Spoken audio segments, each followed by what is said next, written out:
gumaystay areelkii unu socdaane meelawaayo boorle orodhe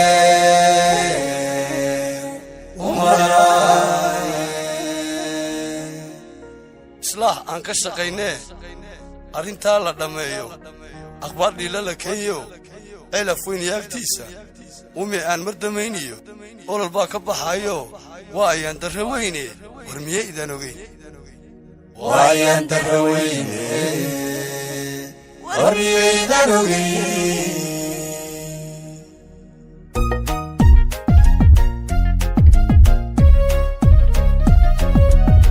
ceelaf weyniyo agtiisa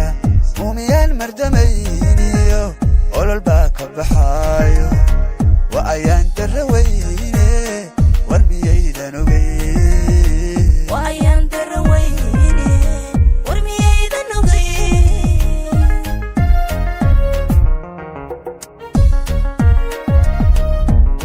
war miyay idaan ogeyn haddii ay abadhaafto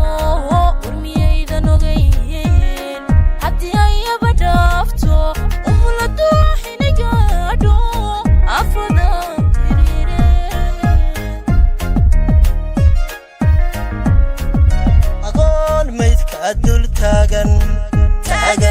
dul taagan oo ubaxii waddankeeniyo aabbaho aad laga tagtay tawacooda hayaa waa ayaan darro weyne waar miyaydan ogeyn waa ayaan darro weyne war miyaydan ogeyn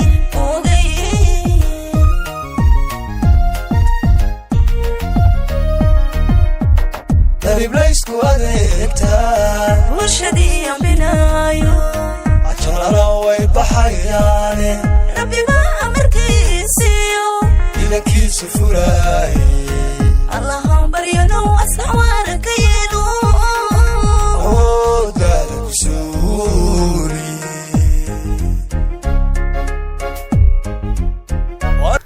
colaado fara badan oo soo noqnoqday ayaa ka dhacay degmada ceelaf weyn iyo deegaanada hoos yimaada oo sababay dhaawac iyo dhimasho aan xad lahayn colaadahaasi sidoo kale waxay saameyn ballaadhan u geysteen dad iyo duunyada ku dhaqan degmada ceelaf weyn iyo deegaanadeeda hoos yimaada waxaana ka mid ah saameynaha ballaadhan ay colaadahaasi u geysteen in gebiahaanba beelahaasi walaalaha ee colaadu ku dhex martay ceelaf weyn ay ku kala boqolaan goobihii ka wada dhexeeyey ee sida gaarka ah ay beelahaasi u wada degnaayeen waxaana ka mid ah goobaha gaarka ee colaadahan ay saameeyeen meheradihii ganacsiga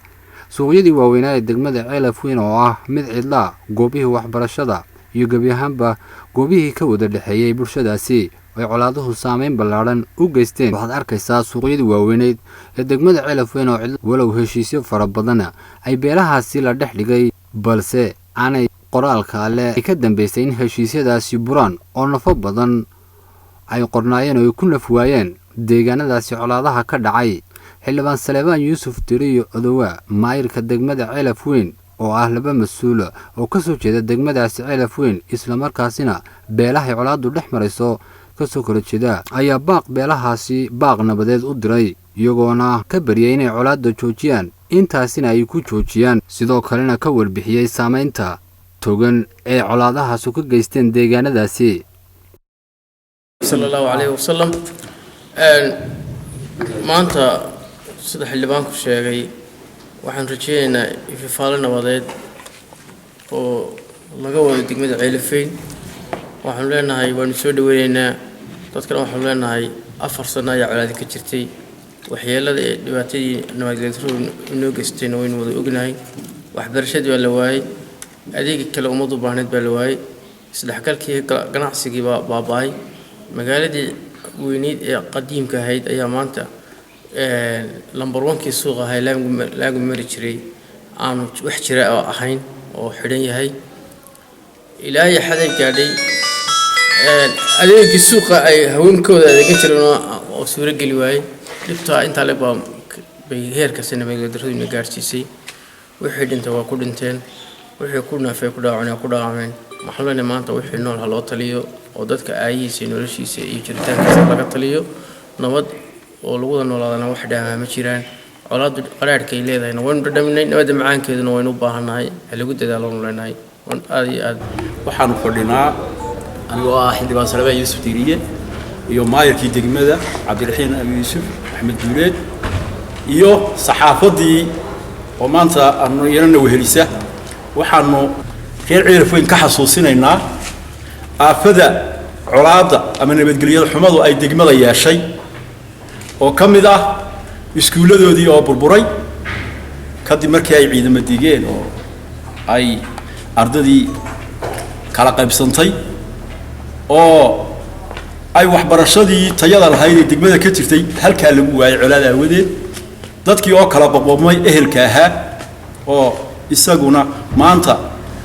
laba daamood ku kala xiran waxa kala xidhay kala cilinayaan ay tahay nabadgelyo xumo waxaan leenahay waxa soo aafaaba degmada ka dhacay waxaanu aad iyo aad u baraarujinaynaa dadka reer Ceelafweyn mid dibad jira iyo mid dal jooga iyo mid guud jooga baan ku baraarujinaynaa degmada Ceelafweyn maanta waxa aqoon ay u baahan tahay inay tahay nabadgelyo iyo dadkii ehelka ahaa ee wada noolaa sidii uu wada shaqaysan jiray iyo sidii uu wada tabcan jiray iyo sidii uu wax wada qabsan jiray inuu wax wada qabsado iyadoo maanta aanu ognahay wax qabadkii Ceelafweyn in dhul kale laga faa'iideysto hadii la doono oo dadka uu ay mooyaane aan wax kale laga faa'iidin ceeb iyo nacdir mooyaane aan wax kale laga faa'iidin nabadgelyada xumadii ka dhacday Ceelafweyn ay dadka ehelka ahi isku dhaceen waxaanu aad iyo aad u taageeraynaa oo u soo dhaweynaynaa nabadgelyada iminka أول بدو نقول ولا قش غيني عد بدنا وكسم تناي قارن كنا وكش غيني إن بدنا ولا هالجمي إن بدنا ولا يمي وحنا ما تسول ويننا تا أي وذا ويلك يا حكومة دا يا قارنكو أنتوا بأي وذان لقى صوب بلابا يو هالكي أي مركي هرة كبر عملتي يا أصل كيدو هاي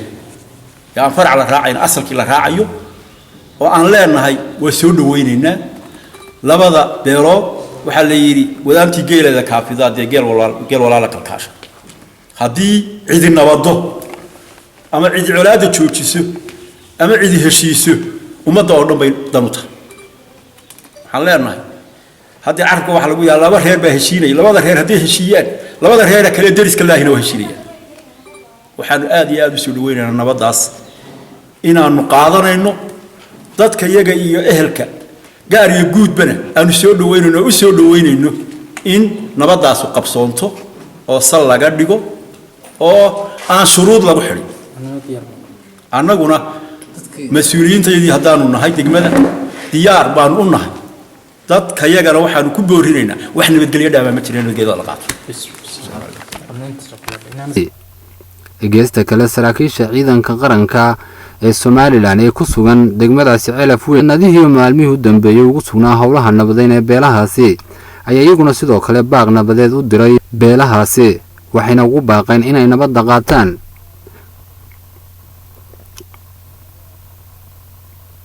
sidoo kale mas'uuliyiin kale ayaa iyaguna halkaasi baaq ka diray waftigu wato dhamaantood waxaan ku soo dhaweynaynaa degmada Ceelafweyn wasiir marka hore aad baan idinkaga mahadnaqaynaa socdaalka aad ku timaadeen degmada Ceelafweyn idinkoo ku hawlanaa baryahanba qaybaha waxbarashada ee gobolka Sanaag saaka ayaa nasiib u helay inaad noogu timaadaan degmada Ceelafweyn aad baan idinka mahadcelinaynaa haddii aan waxoogaa warbixin yar idinka siina degmada Ceelafweyn guud ahaan horta dadku waa wanaagsan yahay aad baan loo nabad qabaa waxaan moodaa in colaadu ay aad iyo aad u ragaadisay dadka laakiin ay imiga dadku xogaa damqadeen oo ay doonayaan nabad in la galo dhibaatada jirta waxa weeye dadkani dagaalka iskama gelin dad baa geliyay oo yiri gala walina ma odhanin dagaalkii waynu joojinay ka jooga dhibaatada ciidanka iyo haysata dadweynaha taasa kamid dadkii oo la faray marka hore dagaalama oo labadii dhinac waxa badda isku ridayaan ayaa ciidankani wuxuu doonayaa inuu khasab ku joojiyo laakiin dawada waxay ku fiicnaan lahayd sida aan rajaynayna imiga odayaashii dhaqanka boqorradii iyo salaadiintii baa soo socda oo Hargeysa kaga dhawaaqay nabadda inay qaataan marka ay soo gaaraan waxaan rajaynaynaa in colaadaasi ay dami doonto oo waqtigu ugu fiicnaa Ceelafweyn ugu nasiib badnayd aad la kulantaan idinku annaga laftayda aad iyo aad baan u rajaynaynaa ciidanka halkan jooga waa aragteen oo gidaaraday ku qortoobeen habeenkii ciidanka wuxuu galaa magaalada 5 subaxnimo isbedelaan wuu hoydaa ka dambe 5 subaxnimo laga bedelaa iyadoo saasaba haddana ay suurto geli lahayd xabadda la baajiyo waqtigeedii baan u malaynayaa inaan soo gaadhnay aad iyo aad baan u jeclahay maxaan ku idhaahdaa inay colaadaasi ducada saaka uu ducaynay in ilaahay noo aqbalo saaka waxaan u faraxsanayn waxaan farxayaa markaan arko ardayda ceelaf weyn oo hal iskuul wax ku wada dhiganaysa taasay farxad gelinaysa ardayda reer ceelaf weyn oo aan kala socnayn markaan arko maalintaasaan hadalkayga ku bilaabi karaa waan faraxsanahay eedanaadeen idinku ma lihidin inaad kala socnaataan oo laba iskuul kala dhigataan eedda idinku ma lihidin eedda waxa leh waalidiintaa leh eedda waxa leh madaxda deegaankan ka dhalatay baa leh eedda waxa leh inta ceelaf weyn guryahooda ku yaallaan ee waalidiinta ee waayeelka ee waxgaradka ee nabadda gaadhsiiyey inaad kala socnaataan adeer kuwaasaa eedda leh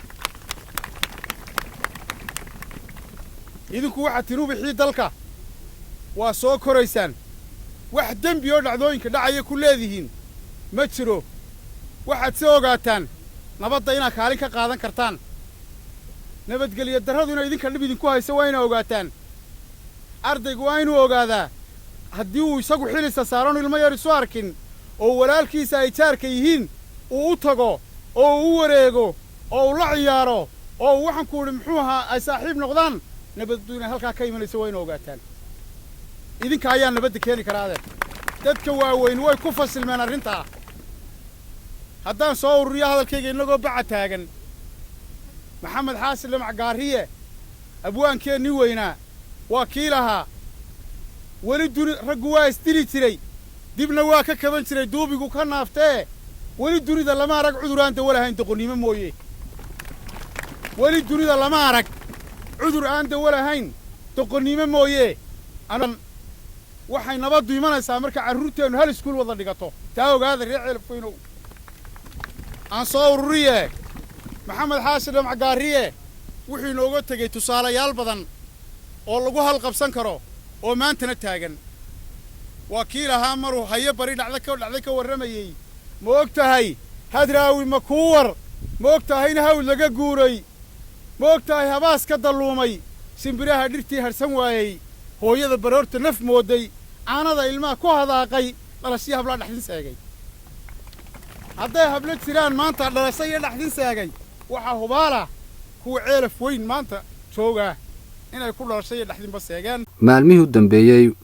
waxaa la waday waanwaan nabadeeda oo beelahaasi ay wadaan islamarkaasina labadii beelood ee colaaddu ka dhexaysay ay iyagu dhexdooda ka wadaan barnaamijkana daawadayaal waxaa idinla socodsiinayay anigoo axmed maxamed cilmiya tan iyo intaynu barnaamijkan oo kalea ku kulmi doono waa anigoo idin leh fi amaanillah